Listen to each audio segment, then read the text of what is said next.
दोस्तों, कोलकाता में एक 31 साला ट्रेनी डॉक्टर को ड्यूटी के दौरान रेप करके बेरहमी से मर्डर कर दिया गया। इस पूरे केस के अंदर सिर्फ एक शख्स को मेन अक्यूज बताया जा रहा है। दोस्तों, ये केस जितना सीधा दिखता है उससे कई ज्यादा ये पेचीदा है। क्यों कोलकाता की चीफ मिनिस्टर इस केस को सॉल्व करने में फेल रही? किसके ऑर्डर पे ये केस पुलिस चली के सीबीआई को ट्रांसफर कर दिया गया? कौन है ये संदीप घोष जिसके ऊपर इन्वेस्टिगेशन की डिमांड की जा रही है? क्यों एक पुलिस ऑफिसर का पॉलीग्राफ टेस्ट लिया गया और कौन है वो पुलिस ऑफिसर? इन सब बातों के जवाब मिलेंगे आपको आज की वीडियो में, तो मेरे साथ एंड तक बने रहिएगा। This is 33-year-old Sanjay Roy, captured on the CCTV camera on the 3rd floor seminar hall of the RG Kar Medical College on 9th August.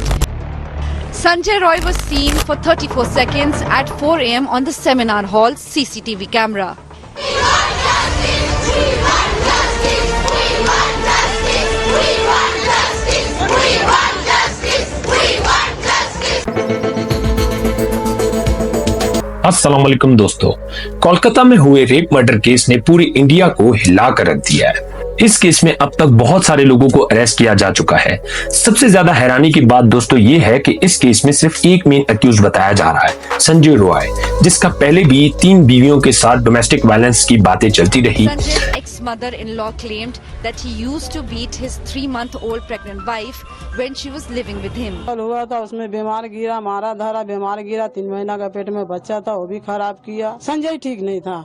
अब उसको आप लोग फांसी में चढ़ाइए चाहे जो चढ़ाइए, अब जहाँ वो अकेला लड़का उसको मार खत्म कर नहीं सकेगा, अकेला तो उसका कैपेसिटी नहीं होगा।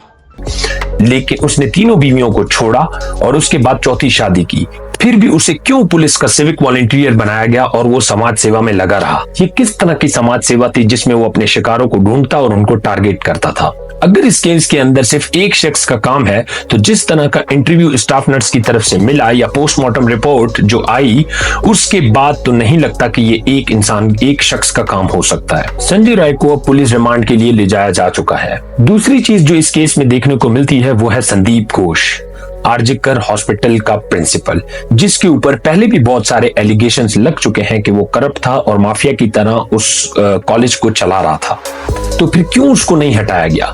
क्यों उसके बार बार ट्रांसफर रोके गए? सबसे अजीब बात दोस्तों ये है कि ये जब 9 अगस्त को ये क्राइम होता है, तो उसके ठीक 3 दिन बाद 12 अगस्त को आरजी कर हॉस्पिटल के प्रिंसिपल संदीप घोष का ट्रांसफर हो जाता है। इस केस में सबसे बड़ी फेलियर जो बताई जा रही है वो बताई जा रही है ममता बनर्जी की। ममता बनर्जी जो वेस्ट बंगाल प्रोविंस की चीफ मिनिस्टर के साथ साथ होम मिनिस्टर और हेल्थ मिनिस्टर भी है।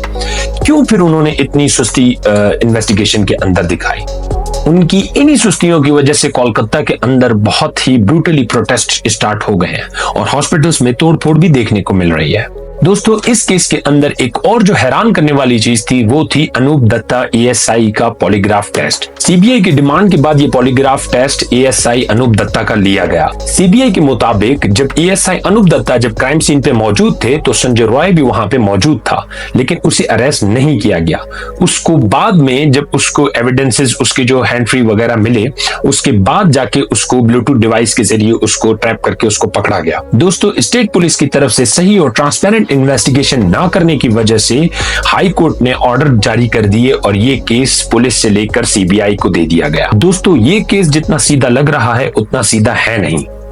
पोस्टमार्टम और प्रिलिमिनरी पोस्टमार्टम के मुताबिक जिस तरह की उन्होंने एविडेंसेस और जिस तरह की वो रिपोर्ट आई है, उससे बिल्कुल नहीं लगता कि इस केस के अंदर सिर्फ एक मेन अक्यूज होगा। दोस्तों, सुप्रीम कोर्ट ऑफ इंडिया ने भी इसके ऊपर सुमोटो एक्शन ले लिया है और इस केस को टॉप प्रायोरिटी में रखते हुए कहा है कि जल्द से जल्द इस केस की इन्वेस्टिगेशन की जाए और स्पेशल इन्वेस्टिगेशन टीम्स जो बनाई हैं उनको अल्टीमेट दिया है कि एक महीने के अंदर अंदर सारी इन्वेस्टिगेशन रिपोर्ट्स जमा कराई जाए। इस केस को लेके वेस्ट बंगाल के अंदर, कोलकाता और दूसरे स्टेट्स के अंदर, डिस्ट्रिक्ट्स के अंदर बहुत हैवी प्रोटेस्ट स्टार्ट हो गया है। दोस्तों, इस केस को लेकर कुछ सवाल जन्म लेते हैं और उन सवालों को सुन के आप अपनी राय हमें बता सकते हैं या खुद ही अपना एक ओपिनियन बना सकते हैं। क्या संजय रॉय अकेला ये रेप और ब्रूटली मर्डर कर सकता था? क्या ये सबूत और एविडेंसेस जो क्राइम सीन में मिले हैं, क्या वो इतनी आसानी से मिल सकते थे? क्या वो इतनी आसानी से अपनी डिवाइस वहां पे भूल सकता था?